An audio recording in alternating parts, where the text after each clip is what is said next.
Hello friends, welcome to the HFY Ode, where we bring you new science fiction stories, a new world, a new adventure. And yes, there is no robotic or AI voices here, only real human voices with real human touch. So let's start this journey, and please subscribe my channel if you like the stories and press the bell icon for the latest updates. Let's have a story.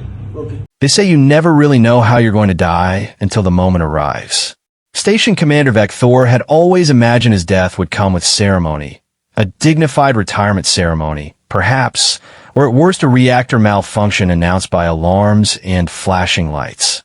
He had not imagined it would come in the form of a human female, 5'6" of compact muscle and scar tissue, standing over his body with his own blood on her hands and absolutely no apology in her eyes. But we're getting ahead of ourselves. Let's rewind to the moment when Vector made his first mistake, which was also his last. He touched her without permission. The transport bay of Coalition Station Theta 9 smelled like every other transport bay in the known galaxy.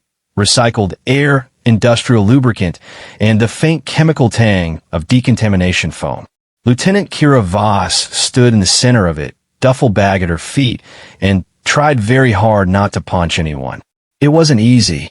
The Zinthari dock supervisor, a 7-foot arrangement of chitinous plates and too many joints, had been circling her for the past 10 minutes like she was a particularly interesting specimen in a xenobiology display. Which, to be fair, she probably was.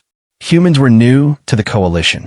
New and weird and, according to the safety briefings she'd sat through, catastrophically fragile. The dock supervisor clicked something that might have been a laugh. Deathworlder, it said in flawless standard. The word came out with that particular tone the Coalition species used when they wanted you to know they were being polite about calling you a walking biohazard. Kira didn't look at it. She was very focused on the inventory pad in her hand, even though she'd finished the cargo check 7 minutes ago. That's the technical classification. Yeah, she said. You understand the protocols? Memorize them. All 47 pages. And the quarantine procedures? Yep. The gravity acclimation schedule? Yep. The list of prohibited foods, substances, and recreational activities that might cause spontaneous biological catastrophe for Coalition standard species. Yes, I got it. Kira tapped the pad twice and held it out. Sign here. Your cargo's intact on schedule, and I haven't contaminated anything. Yet, the supervisor took the pad with 2 of its 4 manipulator appendages. It studied the screen for a long moment, mandibles working in what she'd learned to recognize as bureaucratic satisfaction. Very thorough, it said. I try. For a Deathworlder. There was again. That word. Kira smiled with a lot of teeth. We're house-trained and everything. The supervisor clicked again, definitely laughter this time, and signed the manifest. It handed the pad back with something that might have been respect or might have been the xenobiological equivalent of patting a dangerous animal on the head. Welcome to Theta 9, Lieutenant Voss. Try not to break anything. That's the plan. The supervisor left. Kira picked up her duffel and headed for the personnel intake corridor, which was color-coded in the universal system the Coalition used. Green for safe, yellow for caution, red for don't put the Deathworlder here unless you want lawsuits. She'd been assigned a yellow zone quarters, compromised gravity, reinforced bulkheads, and an entire page of waivers she'd had to sign acknowledging that yes, she understood her physiology was fundamentally incompatible with civilized space, and yes, she would take full responsibility for any injuries, fatalities, or station-wide evacuations that resulted from her presence. Standard procedure. The corridor was empty except for a maintenance drone humming along the ceiling and a Kailani trade delegate who took one look at Kira, consulted its wrist display, and immediately crossed to the opposite wall. The Kailani were amphib-descended, all translucent skin and bulbous eyes. They also had bones like wet cardboard. Coalition's safety briefings were very specific about keeping humans away from Kailani. Kira gave the delegate a friendly nod and kept walking. Her quarters were on Deck 7, which she reached after 2 lift rides and one very long corridor populated entirely by species who did not make eye contact. The door panel scanned her ID chip and chimed green. The room beyond was small, sterile, and depressingly familiar. Standard coalition bunk. Standard locker. Standard wall-mounted display, cycling through station announcements in 4 languages. She dropped her duffel on the bunk and sat beside it. The display was showing a promotional loop about Theta 9's state-of-the-art medical facilities, capable of treating over 200 coalition species. Humans were listed in the footnotes under experimental compatibility. She watched it loop twice before the door chimed. Kira, check the panel. No ID signature. She opened it anyway. The corridor outside was still empty, but there was a package sitting on the deck plating, a smooth black case about the size of her forearm, marked with the universal biohazard seal and her name in standard script. Kira picked it up. It was light, maybe 2 kilos. The seal broke with a soft hiss. Inside, nestled in impact foam, was a data chip and a handwritten note on actual paper. The handwriting was human, which meant it was either from command or from someone who wanted her to think it was from command. The note said, Asterisk, you're the only human on Theta 9. Don't make us regret it. Asterisk, the data chip contained her actual orders. She slotted it into her wrist display and read. 3 minutes later, she wished she hadn't. The official assignment was observer liaison, which sounded boring and diplomatic and like the kind of job they gave you when they wanted you visible but irrelevant. The unofficial assignment, the one buried in the encrypted partition, was more interesting. Theta 9 wasn't just a tray hub. It was also the Coalition's primary forward intelligence station for the demarcation zone, the poorly defined stretch of space where Coalition authority got blurry, and things like sovereignty and treaties were more suggestions than rules. Something was happening in the zone. Ship disappearances, comm blackouts, entire outposts going dark. The Coalition's official position was equipment failure and the occasional pirate raid. Human intelligence suspected otherwise. Kira's job was simple. Be visible, be unthreatening, and pay attention to anything the Coalition wasn't saying. Also, try not to start an interspecies incident. She deleted the encrypted partition and pocketed the chip. The rest of the afternoon passed in a blur of orientation meetings, station layout tutorials, and one memorable session where a Drexen medical officer spent 45 minutes explaining why human immune systems were fundamentally terrifying and please were the issued biomonitor at all times. By the time she made it to the commissary for dinner, she was exhausted, irritated, and hungry enough to ignore the fact that the food station had a separate airlock-style partition labeled Deathworlder Nutrition. The partition scanned her ID and irised open. Inside was a cramped alcove with a single food dispenser, a table bolted to the floor, and a laminated sign listing everything she wasn't allowed to eat in a main commissary. The list included alcohol, caffeine, capsaicin, and anything with a pH below 6.5. The dispenser offered 3 choices: beige protein block, brown protein block, or greenish protein block. Kira selected beige. It tasted like sadness compressed into a rectangle.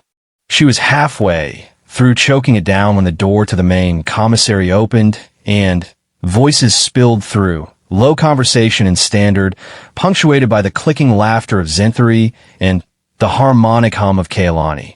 Normal station life.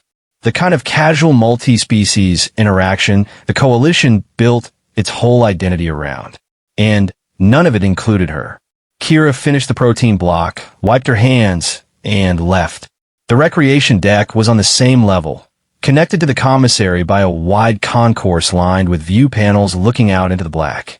Theta 9 orbited a gas giant, and the view was spectacular if you like your scenery huge and vaguely hostile. Kira did. She found a bench near one of the larger panels and sat, letting the station's ambient hum fade into background noise. Out there in the black, past the gas giant's radiation belts, and the debris field that gave the docking crews constant headaches, was the demarcation zone.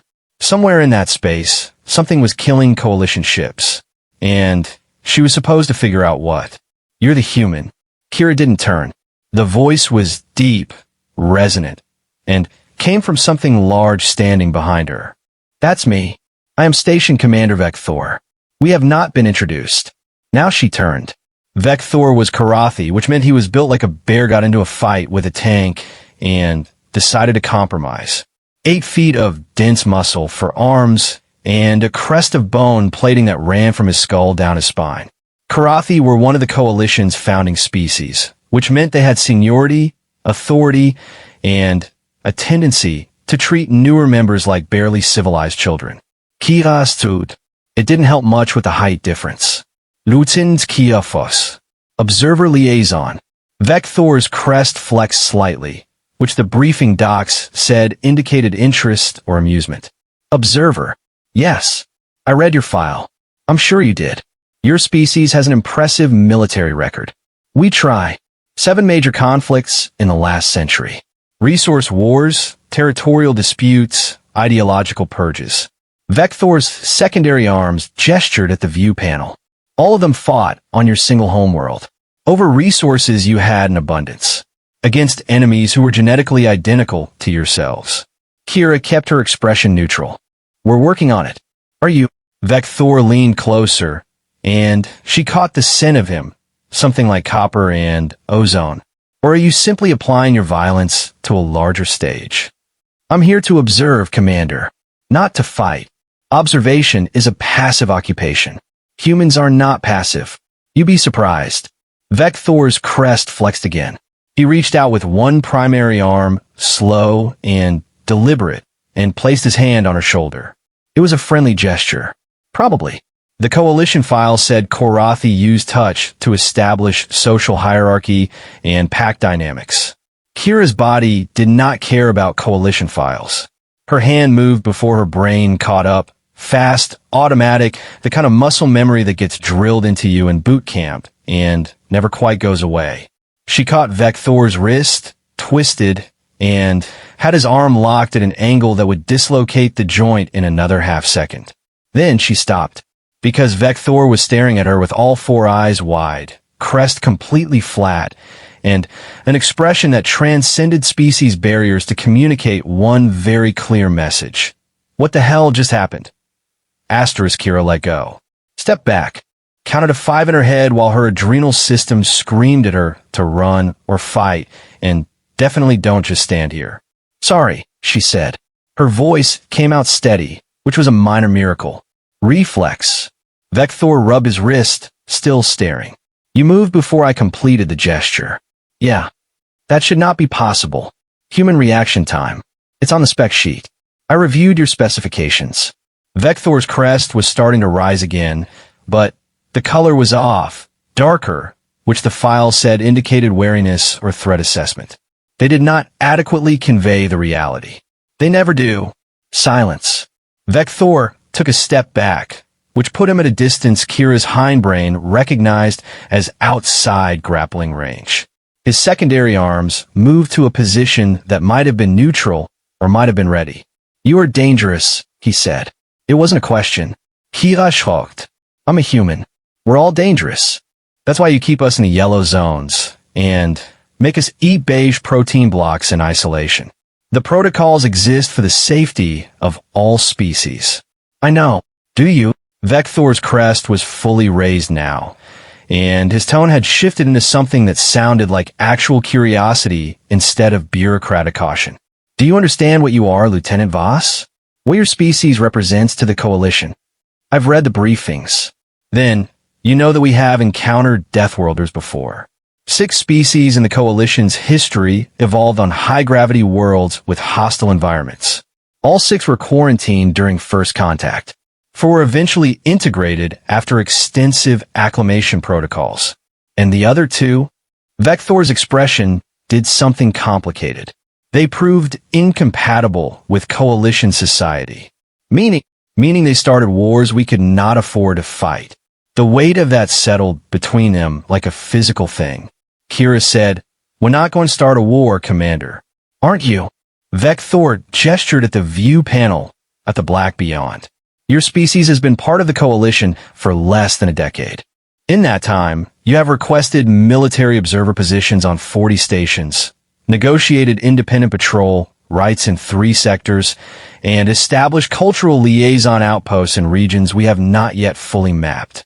You are expanding, Lieutenant, aggressively, and you're doing it with smiles and handshakes and treaty language that technically adheres to our regulations while systematically undermining our authority. That sounds like politics, not war.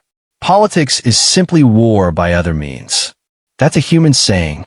Yes, Vector said. It is. He turned to leave, then stopped.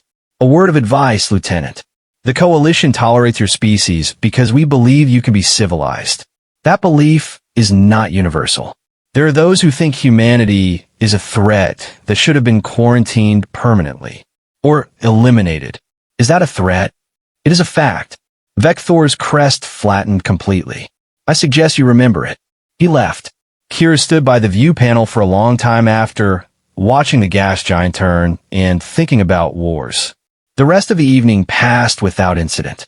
She returned to her quarters, ran through the security protocols human intel had drilled into her, and confirmed that her room was in fact being monitored by at least 3 separate surveillance systems. Standard procedure. She went to bed early, set her biomonitor to emergency alert, and dreamed about falling. The next morning started with an emergency alert that was not a dream. Kira woke to klaxons and the flat mechanical voice of the station AI announcing a breach in the docking bay.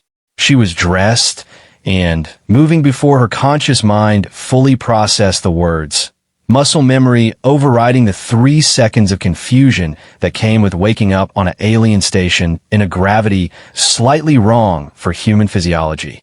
The corridors were chaos. Coalition crew running in organized panic, heading for emergency stations or away from them. An automated voice repeating instructions in 4 languages. Somewhere, a pressure alarm screaming. Kira followed the flow of traffic down 2 levels and found herself at a security checkpoint blocking access to the main docking levels. A Zinthri guard, not the supervisor from yesterday, someone else, was scanning IDs and directing personnel. Kira held out her wrist. The guard's mandibles clicked. Deathworlder. No authorization for this sector. I'm Observer Liaison. I should be observing. Negative. Return to quarters. What's happening? Classified. Kira leaned in. Not threatening. Just close enough that the guard's threat assessment instincts would start screaming about proximity to a predator species. I'm going to find out anyway, she said pleasantly. You can either tell me now, or I can make your life difficult later. Your choice. The guard's mandibles worked for a moment. Then, it said, ship emerged from jump 2 close to the station. Damaged. Life support failing. Coalition protocols require immediate assistance. What kind of ship? Freighter. Independent registry. No designación. Crew. The guard hesitated. Unknown. They are not responding to hails. Let me through. Absolutely not. I'm trained for hostile boarding scenarios. Your people aren't. Kira kept her voice level, reasonable.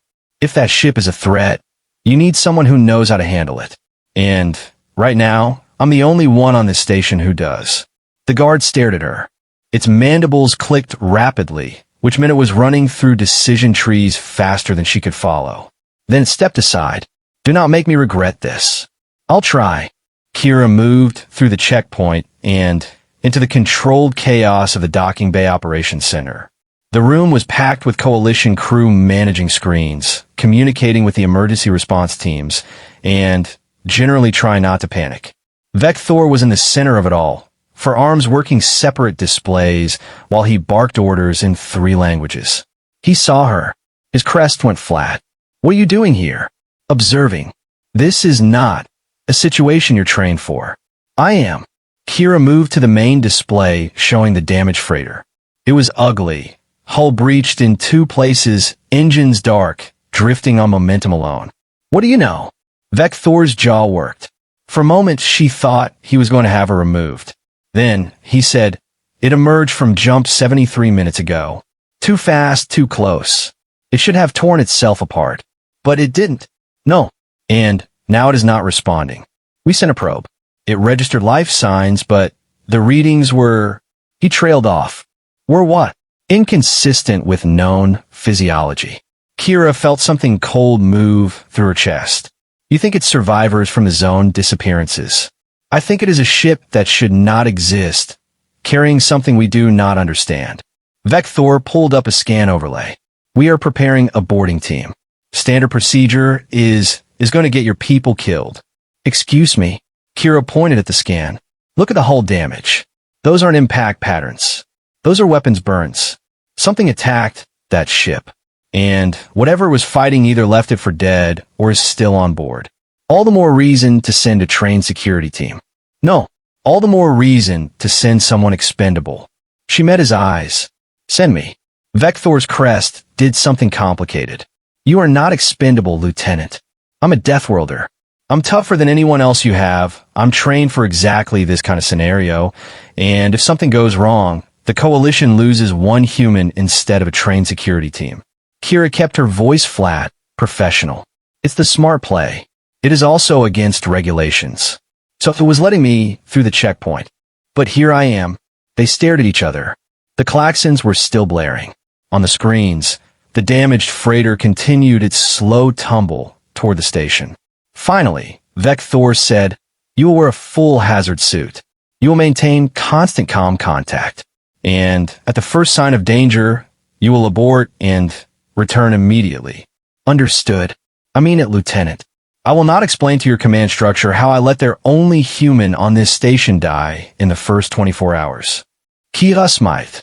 I'll try not to make it embarrassing for you. 15 minutes later, she was sealed in a Coalition hazard suit that fit her like a particularly awkward tent, strapped into a boarding shuttle, and heading toward the derelict freighter with her heart trying to punch its way out of her chest.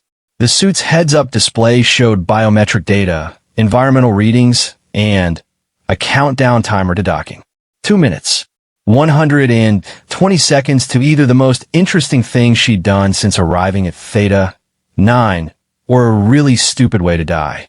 The shuttle pilot, a Drexen with excellent spatial reasoning and a healthy fear of Deathworlders, had not spoken to her once during the prep. Now, as they approached the freighter's emergency airlock, it said, "Life support shows green in the forward compartments. Atmosphere is breathable for most Coalition species. And for humans? Unknown. Your tolerances are outside standard parameters." Story of my life. The shuttle aligned with the airlock. Magnetic clamps engaged with a heavy thud that Kira felt through the deck plating. Seal confirmed, the pilot said, "You are clear to proceed." Kira checked her equipment one last time. Scanning device. Emergency beacon. No weapons because Coalition regulations were very specific about not giving Deathworlders weapons in uncontrolled situations. She complained about that during the briefing. Vector had not been sympathetic. The airlock cycled. The inner door opened. Kira stepped through into the freighter's emergency passage. The lights were on. Emergency power, probably. The corridor was narrow, lined with conduits and access panels, and absolutely silent except for the hum of life support. "I'm aboard," she said into the comm. No immediate threats. Vector's voice crackled back. "Proceed with caution. We are monitoring your biosigns." Kira moved forward, scanning as she went. The freighter's layout was standard Coalition design. Functional, modular, and completely unremarkable. She passed crew quarters, a small galley, storage compartments. All empty. No crew visible, she reported. No bodies either. Understood. The life signs we detected were concentrated in the cargo bay. Heading there now. The cargo bay was at the center of the ship, accessible through a heavy-pressure door that had been manually sealed. Kira examined the mechanism. No damage. No sign of forced entry. Someone had locked this from the outside. She unsealed it and stepped through. The cargo bay was massive, easily 50 meters across, and completely filled with pods. Stasis pods. Hundreds of them, arranged in neat rows, each one humming with active power. Kira moved closer. The pods were standard Coalition medical design, the kind used for long-term medical transport or quarantine situations. Each one had a window showing the occupant. She looked through the first window. and stopped breathing. The thing inside was not Coalition standard anything. It was roughly humanoid, 2 arms, 2 legs, a head, but that's where the resemblance ended. The skin was too dark, almost black, and covered in patterns that looked like circuitry. The eyes were closed, but she could see them moving behind the lids. Dreaming, maybe, or just waiting. Vector, she said carefully. You need to see this. What is it? I don't know. But whatever it is, there are hundreds of them. Silence on the comm then. Stand by. I am dispatching a full science team. Kira moved to the next pod. Same occupant type. Same circuitry patterns. The next pod. Same. She was halfway down the 3rd row when one of them opened its eyes. Kira froze. The thing in the pod stared at her through the window. Its eyes were completely black. No iris, no whites. Just dark and reflective and utterly alien. Then it smiled, and the pod seal broke with a hiss. Vector, Kira said very quietly. I think we have a problem. The pod opened. The thing inside sat up, moving with a fluid grace that made Kira's combat instinct scream. It looked at her, tilted its head, said something in a language she didn't recognize. Then all the other pods started opening. The thing about panic is that it moves faster than thought. Your body decides to run before your brain finishes processing why. Evolution's little gift to species that survived by not stopping to analyze the predator. Kira's body wanted to run. She told it no, because running meant turning her back, and turning your back on a potential threat was how you died. Because the airlock was 60 meters away through a narrow corridor, and she'd never make it. And because Vector's voice was shouting something in her ear that her brain couldn't quite parse through the sound of her own heartbeat. The first thing out of the pod stood. It was shorter than her, maybe 5'4", slight build, those disturbing black eyes tracking her every breath. The circuitry patterns on its skin were glowing now, faint blue light pulsing in rhythm with something that might have been a heartbeat. Kira held very still. The thing tilted its head the other direction, bird-like, studying her. Then it spoke again in that liquid syllable language, and this time Kira's translator earpiece caught enough phonemes to attempt processing. The translation came out garbled. Unexpected/curious/dangerous. Query. Origin. Kira ki teloholds. Human. From Earth. She stopped. What was she? Observer liaison sounded stupid in the current context. I'm from the Coalition station. We're here to help. The thing's expression didn't change, but something in its posture shifted. Recognition, maybe, or amusement. It said something else. The translator rendered it as help. Yes, we require, and then a word that came out as static. Behind it, more pods were opening. Seals breaking with small hisses like the cargo bay was exhaling. Occupants sitting up, looking around with those black reflective eyes. Kira counted twit. Then 20. Then stop counting. Vector, she said into the comm, keeping her voice level through sheer force of will. I need that science team now. And maybe a security team. And possibly a plan for if this goes extremely wrong. Vector's response was clipped. They are en route. Do not engage. I'm not engaging. I'm standing very still and trying not to be interesting. Your biosigns indicate extreme stress. Yeah, that tracks. The first thing out of the pod took a step toward her. Its movements were smooth, efficient, predatory. Kira's hand went to her belt where her sidearm should have been, and wasn't because Coalition regulations. The thing saw the gesture, stopped, cocked its head again with that unnerving bird motion. Armed, it said. The translator managed the word cleanly this time. No, truth. Kira spread her hands slowly, palms out. Universal gesture for unarmed, she hoped. Truth. I'm not here to fight. Curious. The thing looked her up and down, those black eyes reflecting the emergency lights. You move like fighter. Stance. Balance. Threat assessment. It gestured at her with one hand. Deathworlder. The translator spat out the word in Coalition standard. Kira blinks. You know that term? We know Coalition. We know their categories. The thing's mouth moved in what might have been a smile. We know they fear Deathworlders. With reason. More of them were standing now, moving between the pods with that same fluid grace. Some were examining the cargo bay, running their hands along the walls like they were reading something in the metal. Others were watching her. All of them were silent. The first one, the speaker, Kira's brain designated it, stepped closer. You are alone, it said. Not a question. For now. Why?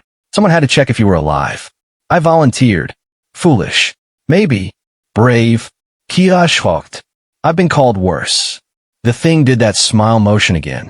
Then it reached out very slowly and touched her forearm. Kira didn't move. Didn't flinch. Just watched as those black fingers made contact with her hazard suit. The thing's circuitry patterns flared bright blue for a moment. Then it withdrew its hand. Interesting, it said. What is? You. The thing stepped back. Your biology. High stress markers. Adrenaline. Cortisol. Fight-flight response active. But you do not fight. Do not flee. You stand. Override instinct with will. It tilted its head. Strong control. Part of the job. No. Part of species. The thing looked at the others, said something in its own language. Several of them made sounds that might have been agreement. Deathworlders evolve control or die. Your planet forces choice, adapt or extinct. You adapted, became dangerous and controlled, lethal and patient. Kira wasn't sure if that was a compliment or a threat assessment. Probably both. What are you? She asked. The thing regarded her for a long moment. Then, it said a word in its own language that the translator didn't even attempt. That doesn't translate, Kira said. No, your language has no equivalent. Closest approximation, shepherds. But incorrect. Insufficient. The thing gestured at the pods, the others. We maintain. We observe. We correct when needed. Correct what? Imbalance. The word hung in the air like a bomb waiting to detonate. Kira's earpiece crackled. Vecthor's voice, tense. Lieutenant, the science team is approaching the airlock. Status. She kept her eyes on the speaker. Stable. The occupants are conscious and communicative. They're not hostile. Yet. I'll keep you posted. The speaker was watching her with what might have been curiosity. You report to others. Coalition command structure. Hierarchy. That's how organizations work. Does your hierarchy know what you are? Meaning Deathworlders do not follow well. Too independent. Too aggressive. Too willing to break rules when rules are obstacles. The speaker's circuitry pulsed. Coalition fears this. Fears you. They're working on it. Are they? The speaker moved closer again, inside what human body language called personal space. Or are they simply hoping you will civilize before you become problem? Kira met those black eyes and saw something there that made her hindbrain sit up and take notice. Recognition. Understanding. This thing knew exactly what she was. The coalition has protocols, she said. Protocols are chains made of paperwork. The speaker touched her forearm again, and this time Kira felt it through the suit material, warmth, and something else. A faint vibration. You're not meant for chains. None of your kind are. You will break them. Question is when, and how much damage occurs in breaking. The cargo bay's main door opened. The science team flooded in, 6 coalition specialists in full containment gear, carrying scanners and medical equipment, and radiating professional caution. Behind them, a security detail. 4 Karathi in combat armor, weapons drawn. The shepherds reacted instantly. They didn't move, didn't speak. But every single one of them turned toward the security team with a focus that made Kira's skin crawl. The circuitry patterns flared bright, pulsing in unison. The temperature in the cargo bay dropped 10 degrees. Stand down, Kira said loudly, not sure if she was talking to the security team or the shepherds or both. Everyone stand down. Nobody does anything stupid. The lead security officer, a Karathi female with scars on her crest, leveled her weapon at the nearest shepherd. Unknown hostiles. Coalition security protocols require you to not start a firefight in an enclosed space with unknown combatants who outnumber you 30-1, Kira interrupted. Trust me on this. The security officer's crest flexed. You do not have authority to... I have the authority of being the only person in this room who knows what a close-quarters engagement with multiple unknowns looks like. Kira stepped between the Karathi and the shepherds. And I'm telling you, if you fire that weapon, we all die. Probably in the next 30 seconds. The speaker said something in its language. The other shepherds shifted, subtle repositioning that put them at better angles for combat. Combat training. These things were trained. The security officer saw it too. Her weapon didn't lower, but her finger moved off the trigger. Lieutenant Voss. Vecthor's voice in her ear, very calm. The situation is escalating. I need you to extract yourself. Can't do that, Commander. That is an order. Orders are great. But if I leave right now, your security team opens fire, the shepherds retaliate, and everyone here dies. So I'm going to stay and try to keep that from happening. Silence on the comm then. You are making this very difficult. It's a gift. Kira looked at the speaker. We need to talk. Your people and mine. Somewhere that's not an enclosed cargo bay with armed security. The speaker's black eyes tracked from her to the security team to the scientists still frozen in the doorway. Agreed. We will negotiate. Negotiate what? Terms of our presence. Purpose of our arrival. Future action. The speaker's circuitry pulsed once. And what we know about the things killing coalition ships. Every human in the room, which was just Kira, went very still. The Karathi security officer said, "How do you know about the disappearances?" The speaker looked at her like she'd asked why stars burned. We know many things. We observe. We maintain. It turned back to Kira. We were coming to warn coalition. To offer assistance. Then, our ship was damaged. Life support failed. We entered stasis to survive. Damaged by what? By those who create imbalance. Those who tear holes in space and break fundamental laws. The speaker's expression did something that might have been anger or might have been grief. Those who must be stopped. Kira's earpiece crackled. Vecthor, bring them to the station. Containment Bay 3. I want full security and science teams standing by. She relayed the message. The speaker listened, then said, acceptable. But condition. What condition? You attend negotiations. You speak for coalition, not others. I don't have that authority. You have authority of being only one here who is not terrified. The speaker gestured at the security team, the scientists. They fear us. Reasonable fear. We are unknown, possibly dangerous, currently preventing them from following instinct to flee or attack. But you. It touched her arm again. You are afraid. But you stand. You negotiate. You seek understanding before violence. This makes you rare. Valuable. I'm just doing my job. No. You are doing what your species does best. Surviving in hostile environment by being more adaptable than threats around you. The speaker stepped back. We will negotiate with you. Only you. Otherwise, we return to ship and leave system. That's not how diplomacy works. Then, diplomacy will fail. We choose our interlocutors carefully. We choose you. Kira looked at the Karathi security officer, who was staring at her with an expression that clearly communicated this was not in the briefing. She looked at the science team, similarly frozen. She activated her comm. Commander, you getting this? Unfortunately, yes. Vecthor's voice held a note of resigned frustration. Do you have any diplomatic training, Lieutenant? Took a workshop once. Does that count? No. Then, I guess we're improvising. Long pause. Then, do not make me regret this decision. I'll add it to the list. The transfer took an hour. The shepherds moved through the docking tube in a silent formation that made the security escort look nervous, and the science team look fascinated. Kira walked beside the speaker, very aware that every camera on the station was probably trained on this procession. The containment bay was a large chamber near the station's medical level, designed for quarantine situations and first contact protocols. The coalition had used it exactly 3 times in the last decade. Now it was being activated for the 4th. The shepherds filed in without comment, examining the space with those disconcerting black eyes. The bay was equipped with bunks, sanitation facilities, and a central conference area. All of it monitored, all of it secured, prison adjacent, but with better furniture. The speaker stood in the center of the room, circuitry pulsing slowly. Adequate. Glad you approve, Kira said. We require sustenance. Our biology is carbon-based, oxygen-breathing. We can consume most coalition standard nutrition. I'll let them know. Also, we require access to communication systems. We must contact our people, inform them of our status. Kira hesitated. That's going to be a harder sell. We are not prisoners. You're not.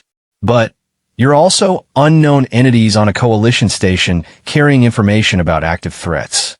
Standard procedure is to treat us as potential danger until proven otherwise. The speaker's mouth curved. We understand. We are also danger. But necessary danger. Useful danger. I'll put that in my report. The speaker moved closer, inside personal space again. This close, Kira could see the circuitry patterns weren't just on the skin. They went deeper, visible through the translucent outer layer like fiber optics running through flesh. You are interesting, the speaker said quietly. Most coalition species move away from unknown threat. Increase distance. Seek safety. You move closer. Reduce gap.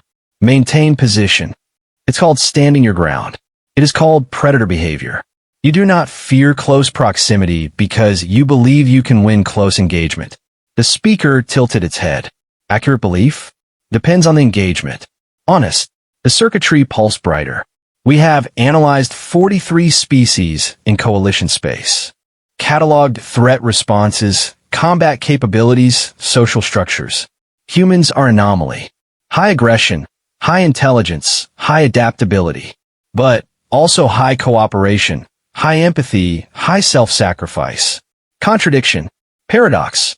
We contain multitudes. You contain danger. The speaker's black eyes reflected her face back at her. Coalition does not yet understand this. They see Deathworlder. They see military capability. They see control violence. They do not see what happens when that control breaks. It's not going to break. History suggests otherwise. Every species reaches point where survival requires abandoning restrictions. Humans reached this point multiple times on Homeworld. We'll reach it again in larger arena. Kira kept her voice level. Is that a threat assessment or a prediction? It is observation. We are shepherds. We observe patterns. Human pattern is clear. You survive by being willing to do what others will not. This makes you valuable. Also makes you dangerous. Coalition fears this duality. The containment bay door opened. Vector entered, flanked by 2 security officers and a Kaylani in science division markings. The commander's crest was flat, his posture rigid. Lieutenant Voss, he said, you are relieved. We will continue negotiations with proper diplomatic personnel. The shepherds requested I attend, Kira said. And I'm overriding that request. This situation requires experienced negotiators, not, he stopped himself, not Deathworlders. Vector's jaw worked. Not personnel without appropriate training. The speaker made a sound like wind through metal. Then, we are finished speaking. Excuse me. We requested this human as interlocutor. Request denied. Therefore, conversation concluded. The speaker turned away. We will return to our ship. You may destroy it if you wish.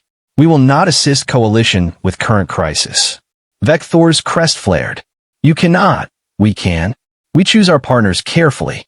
You have made choice clear. We accept and withdraw. The other shepherds moved to the door as a unit. Silent. Synchronized. Vector looked at Kira with an expression that was equal parts fury and desperation. She shrugged. I did warn you. This is he stopped. Closed all 4 eyes. Open them. Lieutenant Voss, you are hereby appointed temporary diplomatic liaison for the duration of these negotiations. You will report directly to me. You will follow all protocols. And if this situation deteriorates, I will personally ensure your next assignment is inventorying waste reclamation systems for the next decade. Clear. Crystal. Good. Vector looked at the speaker. She will negotiate on coalition's behalf. With oversight. Are these terms acceptable? The speaker regarded him for a long moment. Then inclined its head. Acceptable. Excellent. Vector's crest was still flat. I will observe via monitor. You will keep this channel open at all times. He pointed at Kira with one primary arm. Do not make me regret this more than I already do. He left. The security officers followed, sealing the containment bay door behind them. Kira and the shepherds were alone. The speaker moved to the conference table, settled into one of the chairs with that liquid grace. Your commander does not trust you. My commander doesn't know me. Does he need to? You are human. Deathworlder.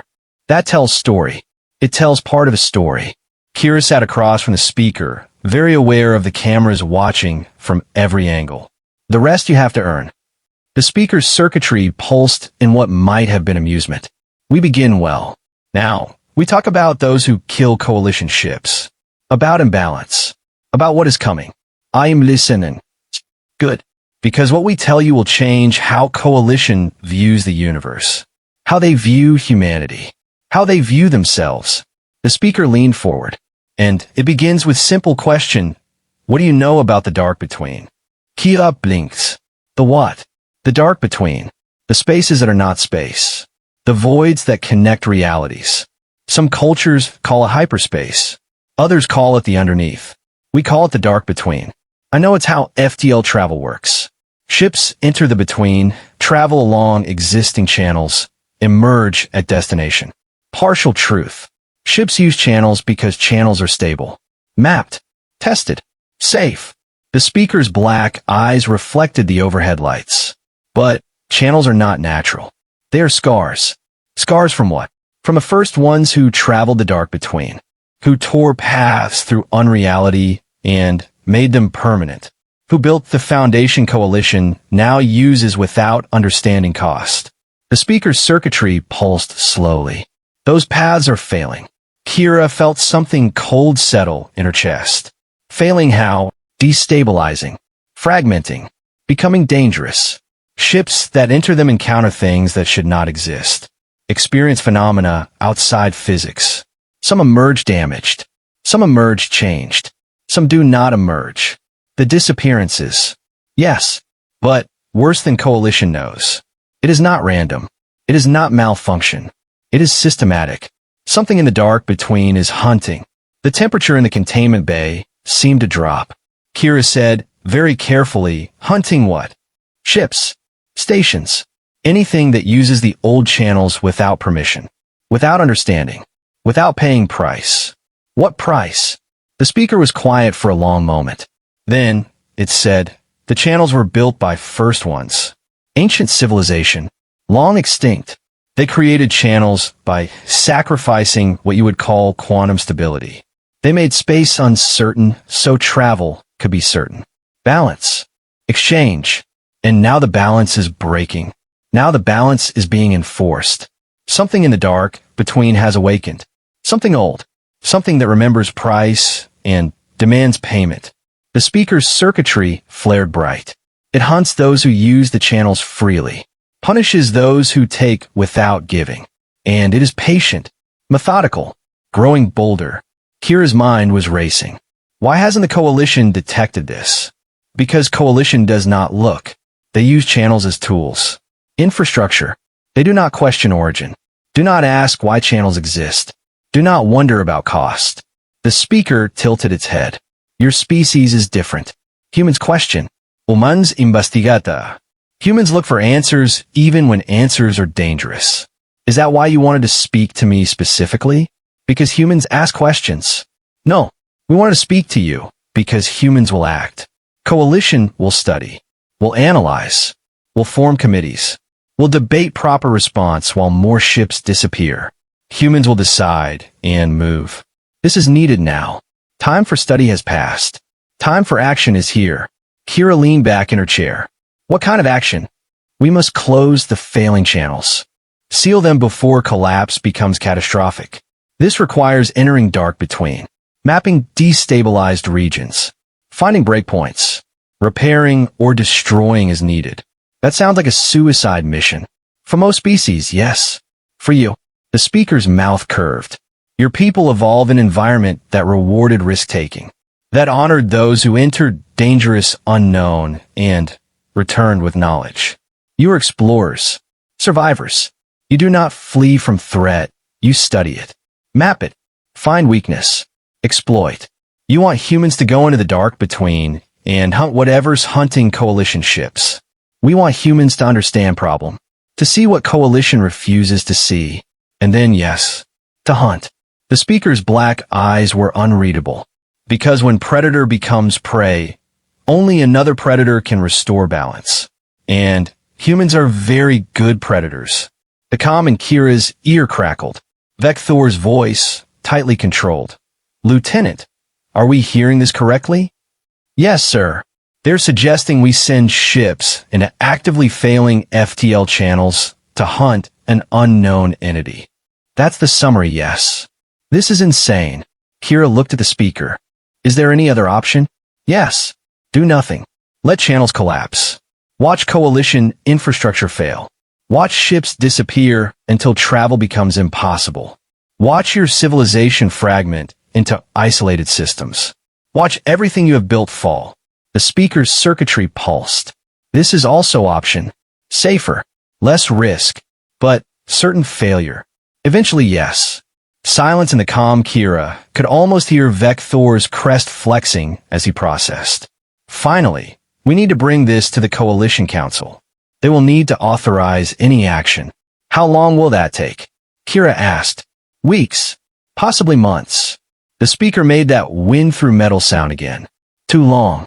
More ships will die. More channels will fail. Situation will escalate beyond repair. Vecthor's voice turned cold. I cannot authorize military action on the word of unknown entities speaking through a junior officer with no diplomatic credentials. Then, we are at impasse, the speaker said. We have delivered warning. We have offered assistance. Coalition refuses both. We will return to our ship. We will leave system. And we will watch as your civilization tears itself apart, because bureaucracy moves slower than crisis. The speaker stood. So did the other shepherds. They moved toward the door in that synchronized silence. And Kira made a decision that was either the smartest or stupidest thing she'd ever done. She stood too. I'll go, she said. Everyone stopped. The speaker turned. Explain. You need someone to enter the dark between. To investigate. To verify what you're saying. Kira looked directly at the nearest camera. I volunteer. Vecthor's voice was flat.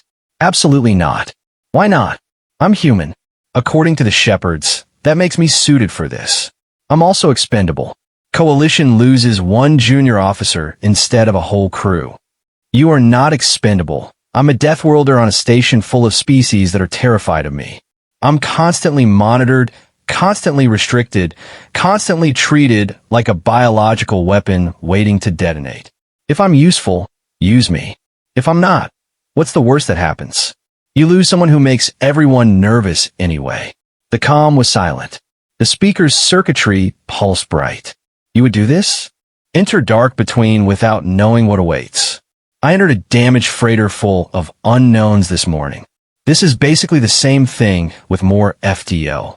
It is not the same.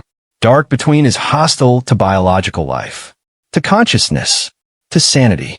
Most species cannot endure extended exposure. But humans can? Unknown. You have never been tested. The speaker moved closer. You could die. Or worse. You could survive changed. Damaged. No longer yourself. Kira met those black eyes. Every time we step into space, we're risking that. Every time we push into unknown territory, we're gambling with our survival. That's what humanity does. That's what makes us useful to the coalition, even if they don't want to admit it. The speaker regarded her for a long, silent moment. Then, it placed one hand on her shoulder. You are brave, foolish, dangerous, everything we hoped humans would be. The circuitry patterns pulsed in what might have been respect. Very well. We will take you into dark between. Show you what hunts in the spaces that are not space. And when you return, if you return, you will tell Coalition what you have seen. Make them understand. And if I don't return, then we try again with different human. Your species has many volunteers, yes? Kira left. It came out shakier than she intended. Yeah, we have a few. The comm crackled. Vecthor's voice was tight. Lieutenant Voss, I am ordering you to stand down. You do not have authorization for this action. You do not have training. You do not have, I know, Commander. I'm disobeying orders. Add it to my file. But if I wait for authorization, more people die. And I didn't sign up to stand around and watch that happen. This is your career, my career versus coalition lives? Not a hard choice. Silence. Then, Vector said quietly, "You are exactly the kind of human we feared would join the coalition. Kira Smythe." Then, "I guess you should have read the briefing more carefully." She closed the comm channel. The speaker was watching her with something that looked almost like admiration. "When do we leave?" "Now," Kira said, "before someone smart enough to stop me thinks of a reason why." They left through the docking bay at a run, security alarms screaming behind them, Vector's voice echoing through every speaker demanding Kira return to containment immediately. She didn't. The Shepherd ship was still clamped to the emergency airlock, still dark, still damaged. But as they approached, the circuitry patterns on the Shepherd's skin flared bright, and the ship's systems began to wake. Lights. Power. The hum of an engine that sounded like nothing Kira had ever heard. They sealed the airlock behind them. The ship detached, and somewhere in the command center, Vector was probably having a very bad day. The ship's bridge was organic-looking, all curves and soft bioluminescence. The Shepherds moved to their stations like they'd done this 1,000 times. Probably had. The speaker gestured Kira to a seat near the center. "Seat. Strap in. Entry into dark between is intense. Define intense. You will see, or perhaps you will not. Perception becomes unreliable. That's not comforting. Truth rarely is." The ship accelerated. Through the viewport, Theta 9 fell away, replaced by the black and the gas giant's rings and the stars beyond. The speaker touched a panel. The ship's systems sang a note that made Kira's teeth ache. Entering dark between in 30 seconds, it said, "Do not look directly at the threshold. Do not speak during transition. Do not." It stopped. "Actually, human neurology is unknown. Do whatever comes naturally. We will monitor and intervene if you begin to dissolve." Dissolve. Metaphorically. Probably. Oh good. The countdown reached 0. The ship's engine screamed, and reality tore open like wet paper. What Kira saw on the other side was impossible to describe later. She tried. She failed. The dark between was not dark. It was every color and no color.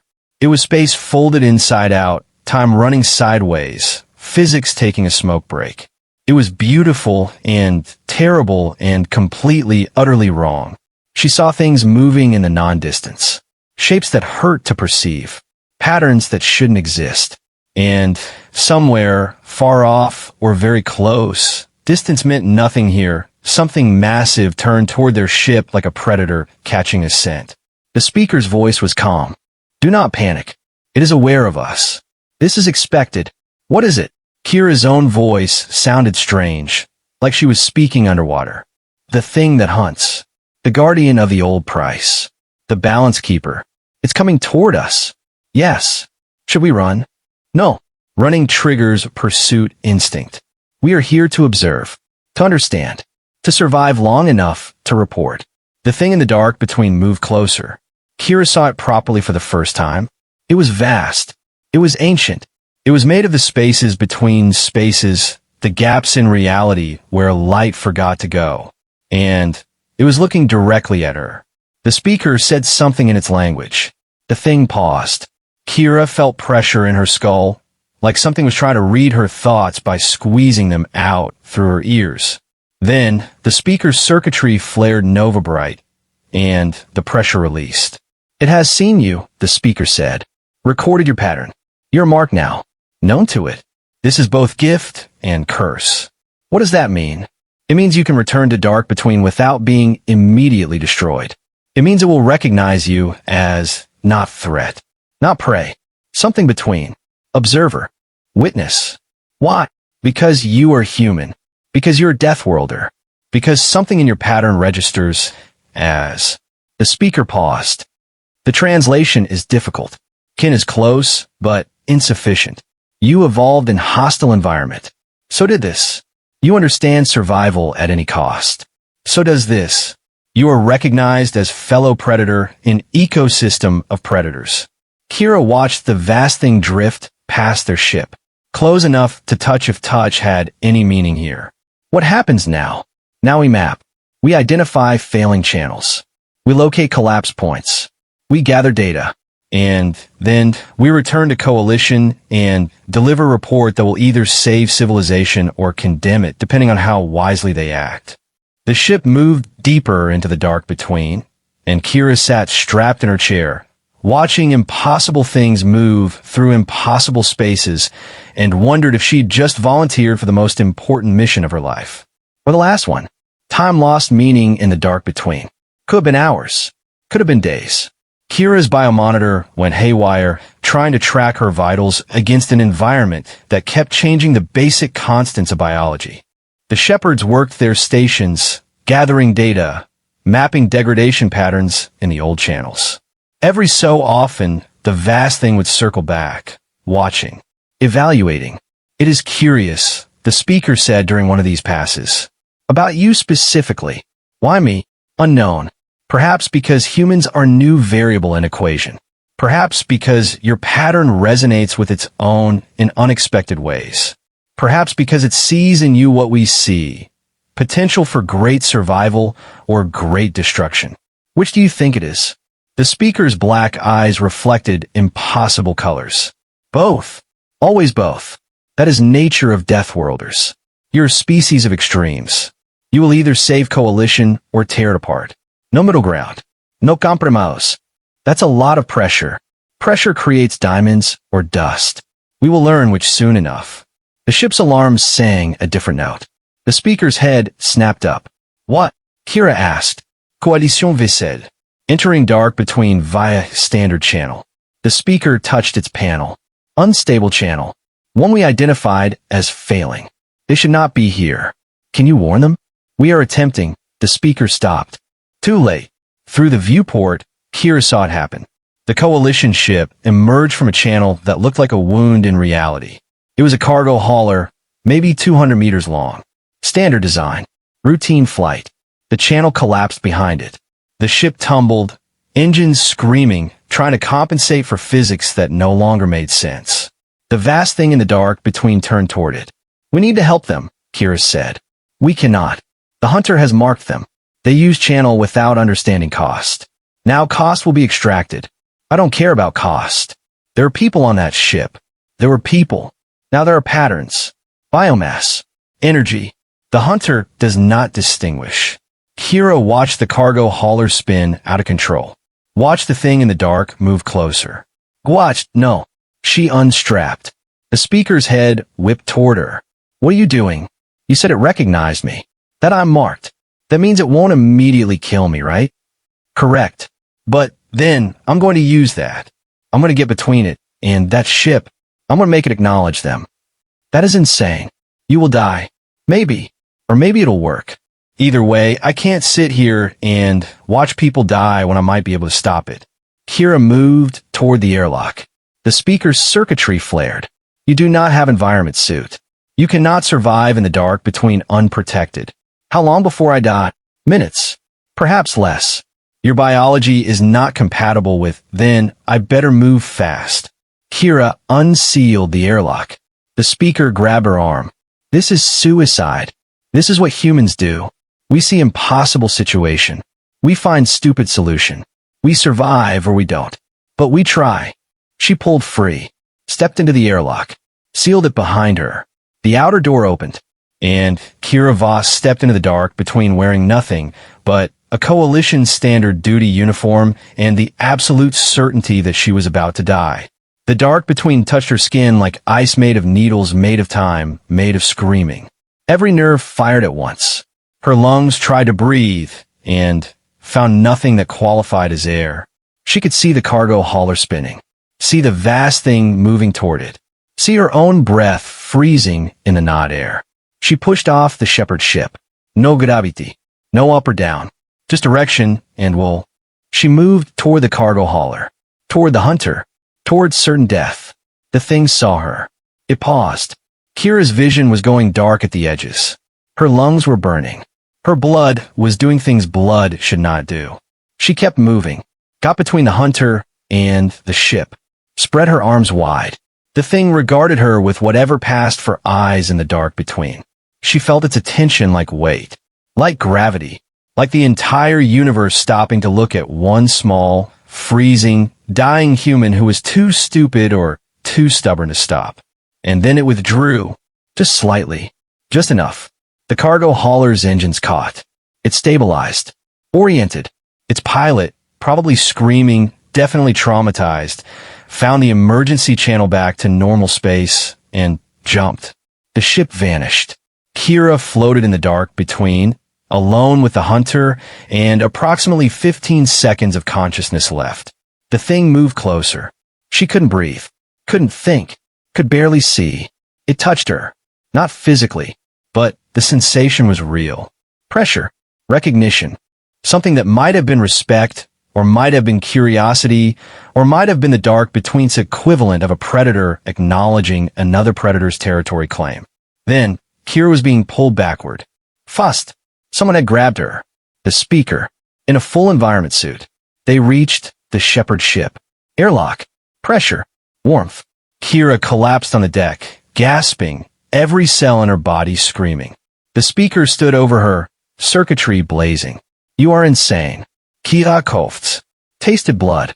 Did it work? The ship survived. You should not have. But I did. Barely. Your biology is damaged. You will need medical attention. Extensive repair. Worth it. Kira managed to sit up. Everything hurt. The hunter let them go. Because I asked. It let them go because you demonstrated something it recognized. Willingness to sacrifice. To stand between predator and prey knowing death was certain. This is language it understands. Language of balance. Of price. Then it'll listen to us. When we tell Coalition what's happening. When we explain the cost. The speaker helped her stand. Perhaps. Or perhaps it has simply recognized humans as dangerous, unpredictable variable that requires further study before elimination.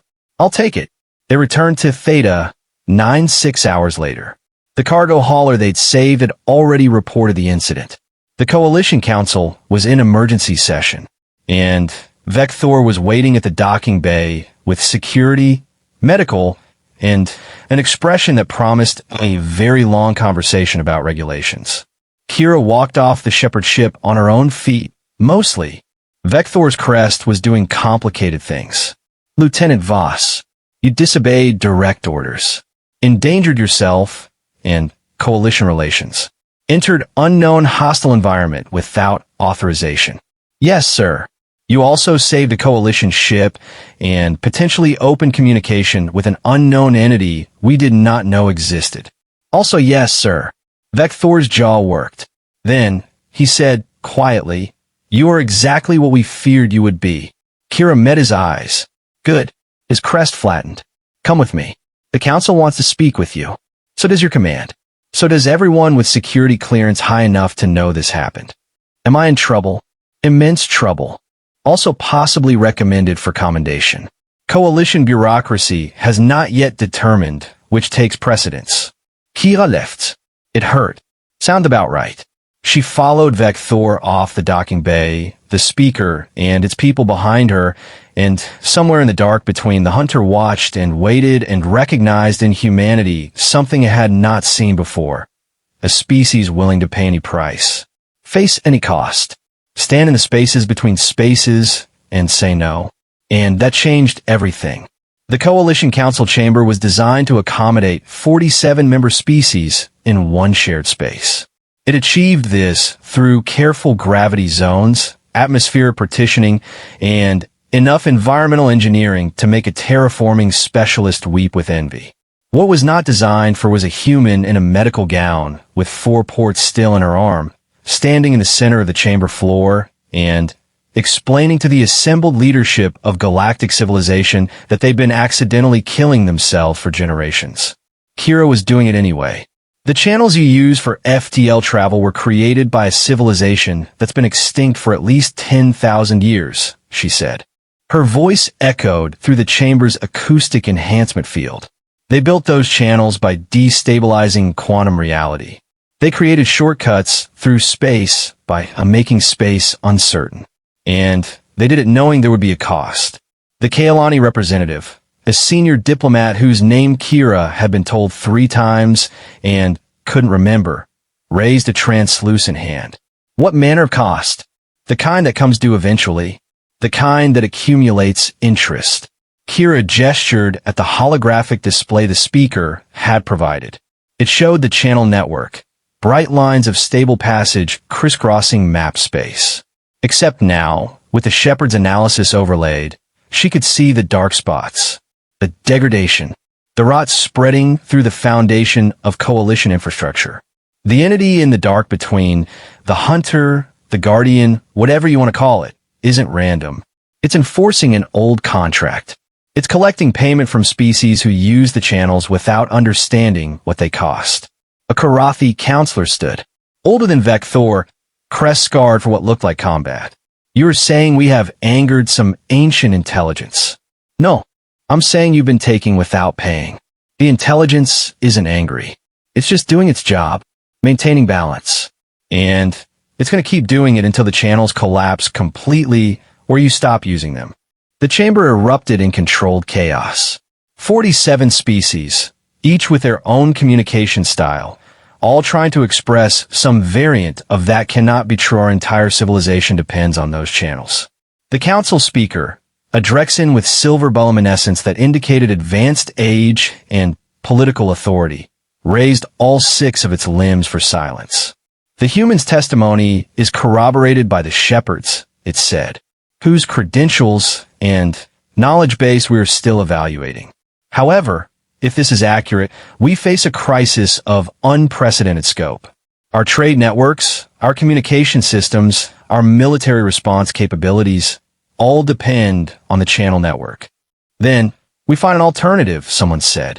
In what time frame? The Drexen asked.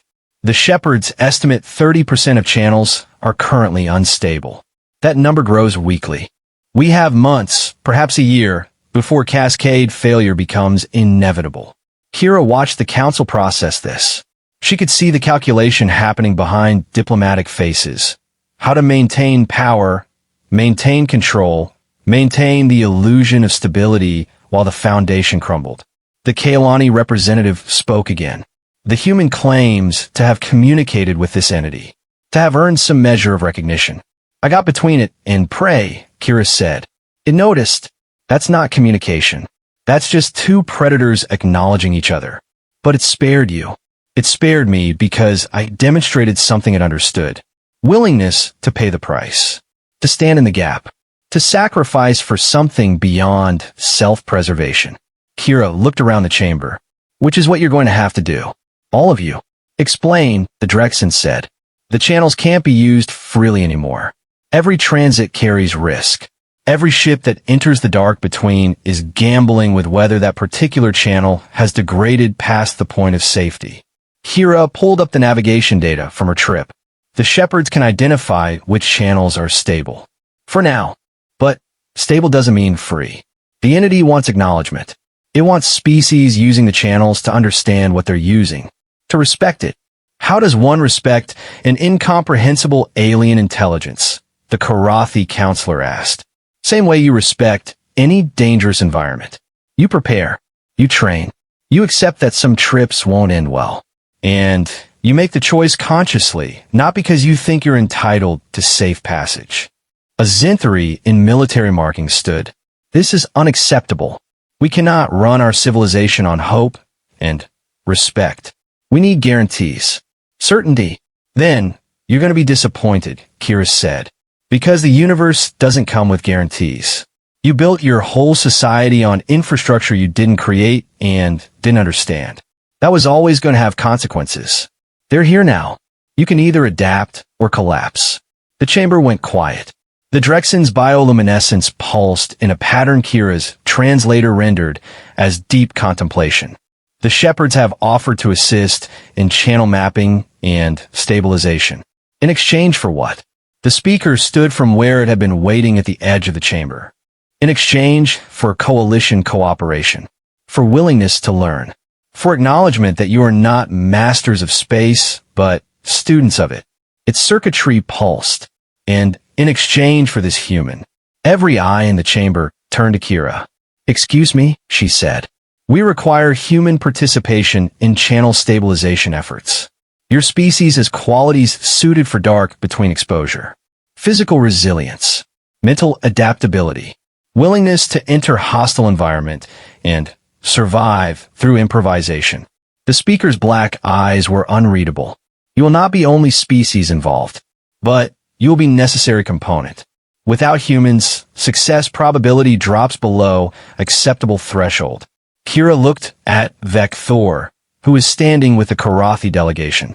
His expression said he'd seen this coming and wasn't happy about it.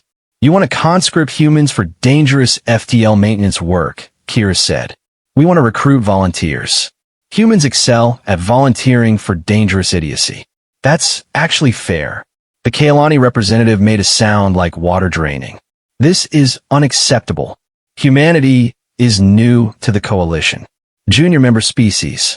We cannot hand them responsibility for critical infrastructure." "You can," the speaker said, "or you can watch that infrastructure fail. Those are your options. There must be alternatives. There are not. We have analyzed 43 coalition species for dark between compatibility. Only 3 demonstrate sufficient resilience. Karathi, Zinthri, and humans. Karathi are too valuable in their current military roles to risk in experimental operations. Zinthri physiology makes extended dark between exposure lethal within hours. Humans survive longer, adapt better, learn faster." The Drexens said, "The human homeworld is still recovering from first contact stress. We cannot ask Earth to provide personnel for coalition operations of this magnitude." Kia left. It came out bitter. "You really don't know us, do you? If you put out a call for volunteers to do dangerous space exploration with a high probability of death, Earth will have more applicants than you can process. We're weird like that. This is not a joke, Lieutenant. I'm not joking. I'm telling you how humans work. We see impossible challenge. We volunteer. We compete for the privilege of attempting it. It's what we do." She saw the council absorbing this. Saw the moment they understood that humanity's recklessness, their aggression, their refusal to accept reasonable limitations, all the things that made the coalition nervous, were about to become the coalition's most valuable resource. The irony was delicious. The Drexen's bioluminescence shifted to a pattern that indicated decision. "We will take this to full council vote. In the interim, Lieutenant Voss will remain on Theta 9 as liaison between Coalition Command and the Shepherds. She will assist in preliminary channel assessment and stabilization planning. With proper support and resources," Vector added. "She is not a trained diplomat. No," the speaker said. "She is something better. She is human. That suffices." The council session ended an hour later with no firm decisions and a lot of very worried politicians. Kira was escorted back to medical for observation, which mostly consisted of a Drexen physician running scans and making concerned noises about her cellular degradation from dark between exposure. "You should not be walking," the physician said. "But I am. Your cells are repairing themselves at a rate I have never observed. This should not be possible. Human biology is full of shouldn'ts. We do them anyway." The physician made a note on its medical pad. "I am flagging you for long-term monitoring. Your exposure to the dark between may have caused permanent changes we do not yet understand." "Great. Add it to my file." She was released 6 hours later with a list of prohibited activities that she fully intended to ignore and a prescription for supplements that her body would probably reject because human digestion was barely compatible with coalition nutrition standards. Vector was waiting outside medical. "Commander," Kira said. "Lieutenant, walk with me." They walked through the station corridors in silence for a few minutes. Crew members saw them coming and found reasons to be elsewhere. The usual reaction to Deathworlders, amplified by the fact that she just participated in an event that had the entire station on high alert. Finally, Vector said, "You have created a significant problem." "I know. The council is divided. Half believe humans are solution to the current crisis. Other half believe humans are crisis waiting to happen. What do you believe? Vecthor's crest flexed. I believe you are the most terrifying individual I have encountered in 30 years of coalition service. That's not an answer. Yes, it is. He stopped walking, turned to face her. In the span of 48 hours, you have disobeyed direct orders, initiated first contact with unknown species, entered hostile environment that should have killed you, saved a coalition ship through methods that violate every safety protocol we have established, and convinced the council that your entire species should be given responsibility for critical infrastructure. Do you understand how unprecedented this is? I was just doing what needed doing. That is the problem. You see what needs doing and you do it. You do not wait for authorization. You do not consider consequences. You do not calculate risk versus benefit. You simply act.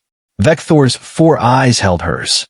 This makes you either the most valuable asset the coalition has or the most dangerous threat we face. Possibly both. Kira said, the shepherds told me something in the dark between. They said humans would either save the coalition or tear it apart. No middle ground. Do you believe that? I think we're too stubborn to do anything halfway. Vecthor's crest did something that might have been amusement or resignation. Your command structure sent new orders. You're being promoted to Special Operations Liaison, effective immediately. You will coordinate human participation in channel stabilization efforts. I'm not qualified for that. No one is qualified for this. We are inventing protocols as we proceed. You have direct experience with the dark between and the entity within it. That makes you the most qualified person available. What about my career? You said I was in immense trouble. You are. You are also receiving commendation. Coalition bureaucracy has determined that both can be true simultaneously. Vecthor handed her a data chip. Your new clearances and operational parameters. Read them. Follow them. Or don't. I suspect you will do whatever you believe is necessary regardless of regulations. Kira took the chip. You're starting to understand humans. I'm beginning to fear I do. He turned to leave, then stopped. One more thing. The cargo ship you saved. The crew requested permission to meet you. They wish to express gratitude. They don't need to do that. They insist. The captain is Kailani. Your actions save their entire family line. This is significant debt in their culture. I didn't do it for debt. I know. That is why it matters. Vecthor's expression softened slightly. You saved them because it was right. Not because it was authorized or safe or politically advantageous. Just because it needed doing. This is very human. Also very admirable. Also very dangerous. He left. Kira stood in the corridor, data chip in hand, and wondered what exactly she'd just volunteered humanity for. The next 6 weeks were chaos. Earth Command responded to the Coalition's request for volunteers with exactly the enthusiasm Kira had predicted. 3,000 applications in the first week. 7,000 by the end of the month.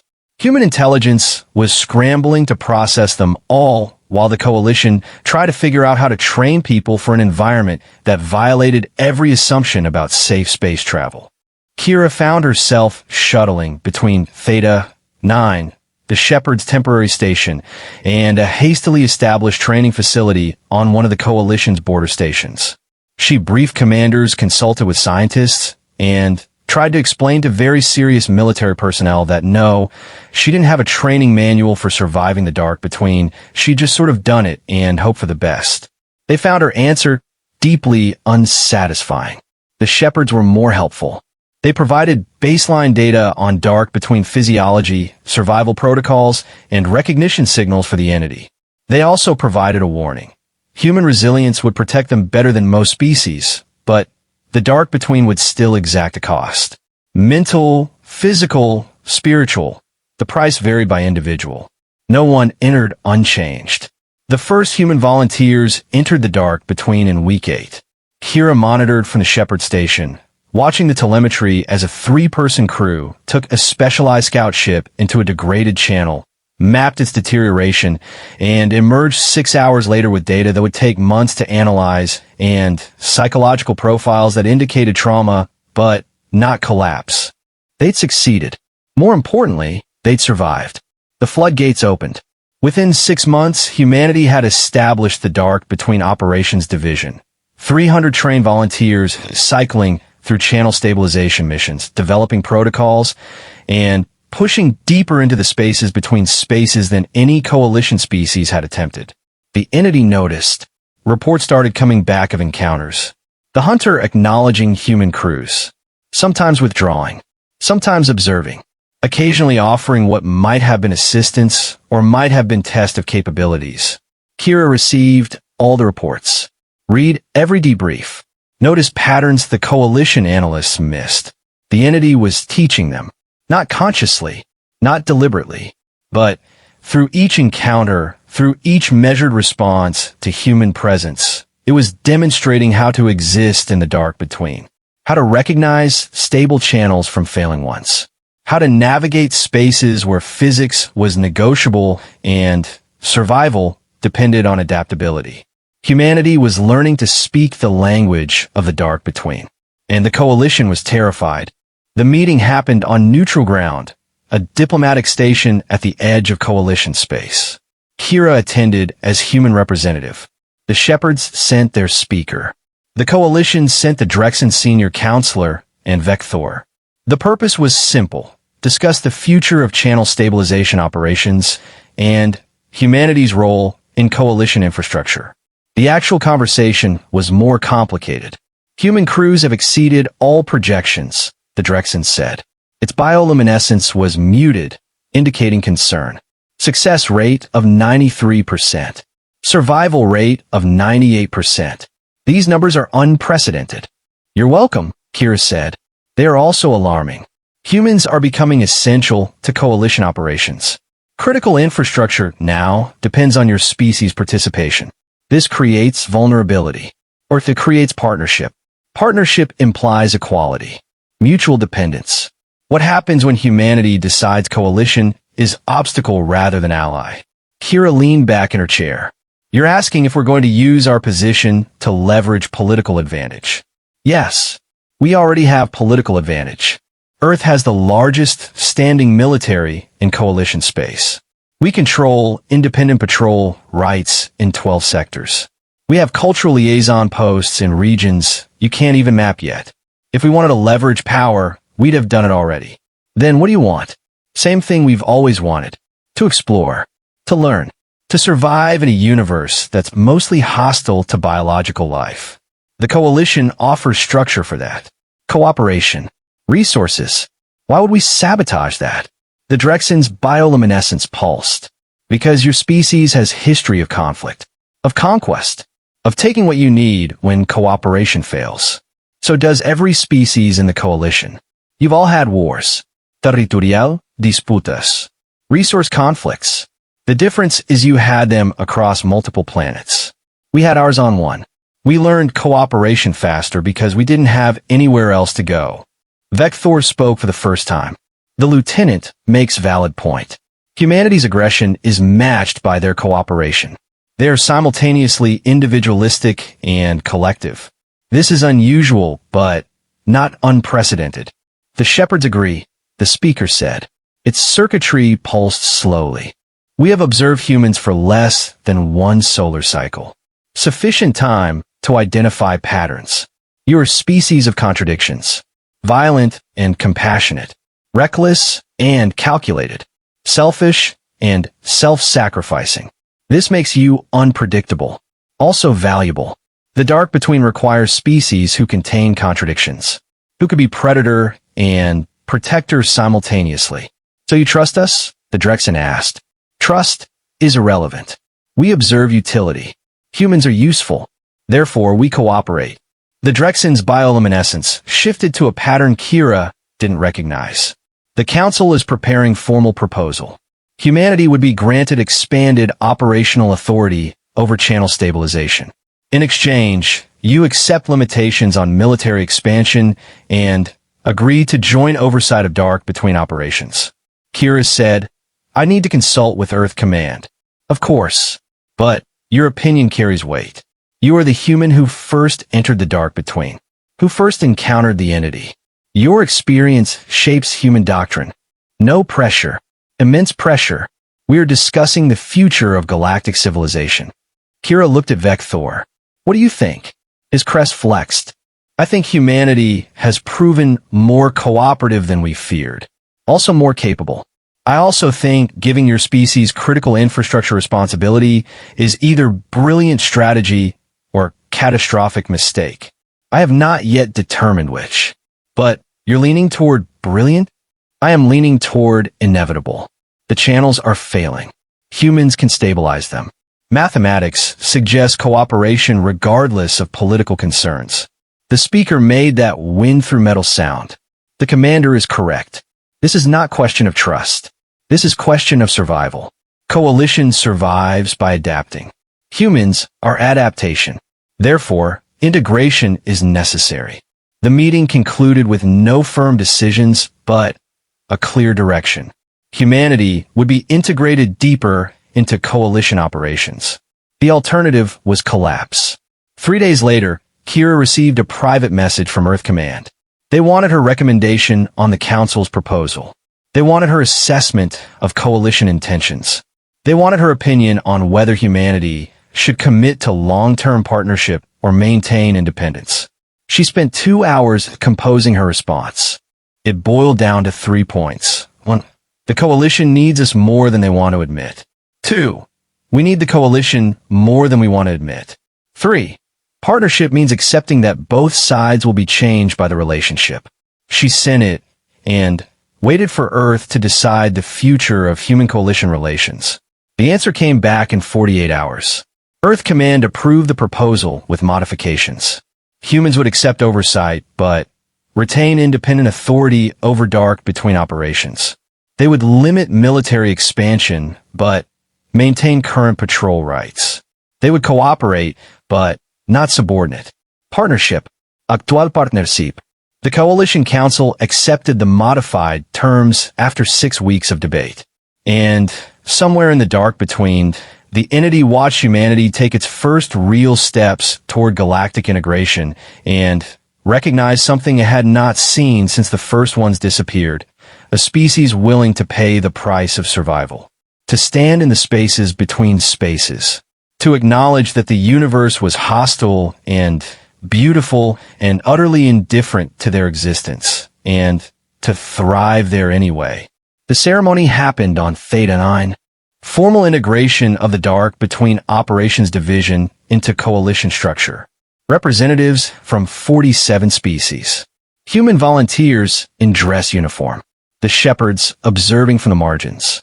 Kira stood on the dais in borrowed formal where that didn't quite fit and tried not to fidget while the Drexen senior counselor delivered a speech about cooperation and mutual respect and the dawning of a new era in coalition history. Vector stood beside her, crest fully raised, representing the Karathi delegation. When the formal part ended and the reception began, he said quietly, "You have accomplished something remarkable, Lieutenant. I didn't do anything. Just survived when I should have died. No, you demonstrated what your species offers.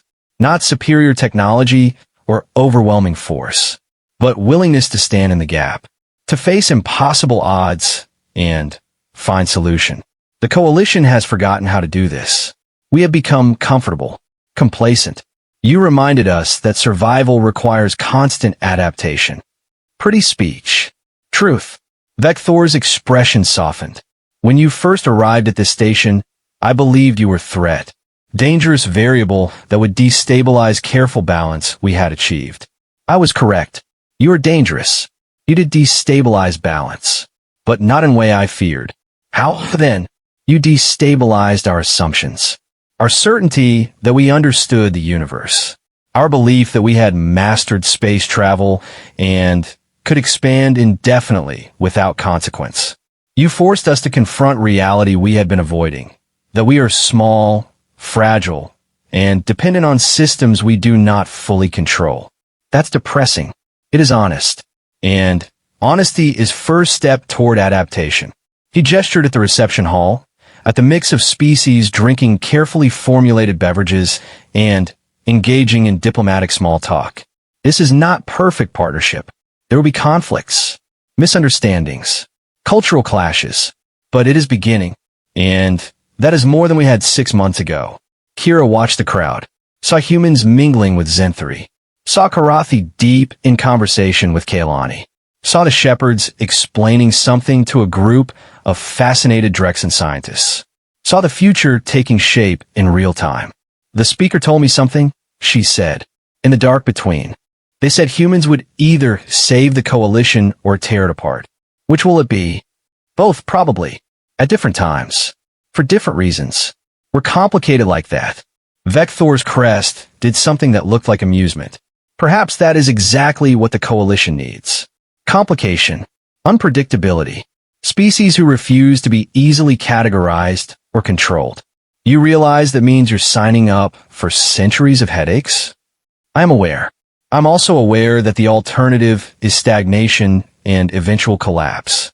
Given those options, I will accept the headaches. A server approached with a tray of refreshments. Kira took something that looked like wine, but wasn't. Vecthor selected something that glowed faintly blue. They stood in comfortable silence for a moment. Then Kira said, "What happens now? Now you continue your work. Train more volunteers. Map more channels. Learn more about the dark between and the entity within it. Build the infrastructure that will allow Coalition to survive the next 1,000 years. And if we fail, then we adapt again. Find new solution. This is how civilizations survive. Through constant evolution. You humans understand this instinctively. The rest of us must learn it deliberately." Kira raised her glass. To learning. Vecthor touched his container to hers. To survival. They drank. Across the room, the speaker was watching them with those unreadable black eyes. Its circuitry pulsed in a pattern that might have been approval, or might have been amusement, or might have been something else entirely.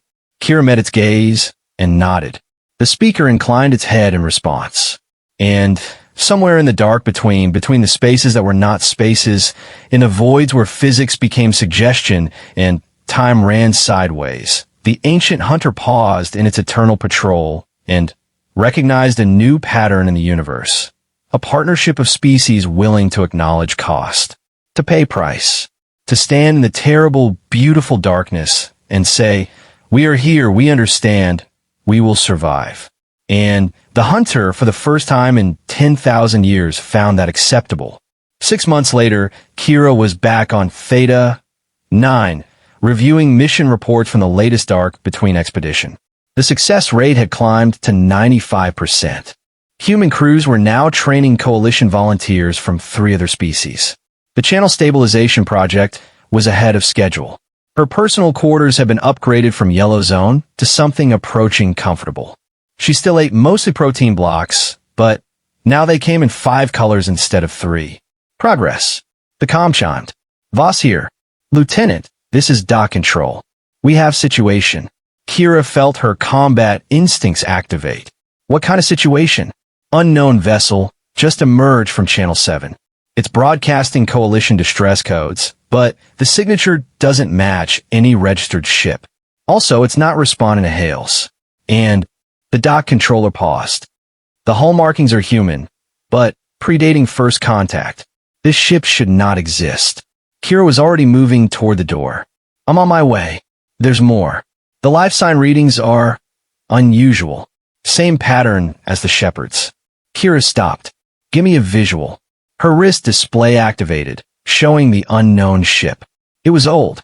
Human design, but ancient. Pre-coalition. Pre-FDL treaty. The kind of ship that should be in a museum or scattered across deep space in component atoms. But there it was, drifting toward the station. Broadcasting codes it shouldn't have. Carrying occupants that shouldn't exist.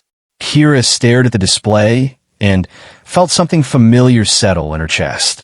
That mix of excitement and dread that came with encountering something genuinely new. Something potentially dangerous. Something that needed investigating. She smiled. "Prepare the boarding team," she said. "I'm going over there. Alone. First contact is a human specialty. Might as well use it." She cut the comm and headed for the docking bay, past startled crew members, through corridors she knew by heart now, toward whatever impossible thing was waiting. Because that's what humans did. They saw the impossible, and they walked toward it anyway. Behind her, the station's AI was already alerting Vec Thor, activating security protocols, and flagging the situation for immediate command attention. But Kira was already sealing herself into a hazard suit, running through pre-boarding checks, and mentally preparing for whatever waited on that ancient human ship. Something in the dark between had sent them a message. She intended to find out what it said. The universe was vast and hostile and utterly indifferent to human survival. She wouldn't have it any other way. Epilogue ****. The thing about being a Deathworlder is that everyone assumes they know what it means. They see the label. They read the classification. They understand the parameters. High gravity origin, hostile environment, evolved for violence and survival. They think they know you. They're wrong. Being a Deathworlder means carrying your planet with you. Means every adaptation, every survival strategy, every learned response to impossible odds travels wherever you go. Means you can step into alien environments and find the familiar patterns underneath the strange surface. Means you recognize hostile when you see it. And you walk toward it anyway. Because that's what evolution designed you for. Not to flee from danger, but to map it. To understand it. To find the weakness in the hostile universe.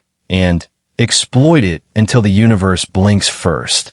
The Coalition learned this slowly, over months and years and careful observation. The Shepherds knew it immediately.